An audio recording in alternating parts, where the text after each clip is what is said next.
حدیث نمبر 107 عن ابن عباس رضی اللہ عنہما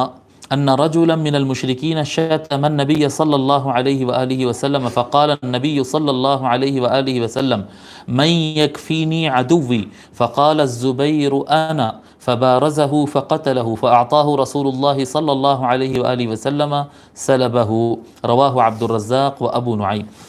حضرت عبداللہ ابن عباس رضی اللہ عنہما روایت کرتے ہیں کہ مشرکین میں سے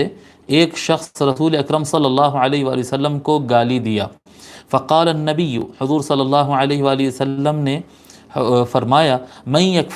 یکفینی عدوی، میرے لیے میری دشمن سے بدلہ کون لے گا؟ فقال الزبیر انا، حضرت زبیر بن عوام رضی اللہ تعالی عنہ فرمائے کہ میں کروں گا یہ کام، میں کرتا ہوں۔ انا فبارزہ فقتلہ، پھر حضرت زبیر رضی اللہ تعالی عنہ نے اس سے جنگ کیے، اس سے باضابطہ فائٹ کیے، کیونکہ وہ آدمی تھا، وہ بھی تلوار نکالا، یہ بھی تلوار نکالے، میدان میں دونوں کا مقابلہ ہوا، بس حضرت زبیر بن عوام رضی اللہ تعالی عنہ اس کو ختم کر دیے۔ فاعطاہ رسول اللہ صلی اللہ علیہ وآلہ وسلم سلبہ، رسول اللہ صلی اللہ علیہ وآلہ وسلم نے اس کے جسم پر سے جو بھی مال تھا اس کا، یعنی بیلٹ تھا، تلوار تھی، جو بھی اس کے اوپر سامان تھا، وہ انعام کے طور پر حضرت زبیر رضی اللہ تعالی عنہ کو عطا کر دیے۔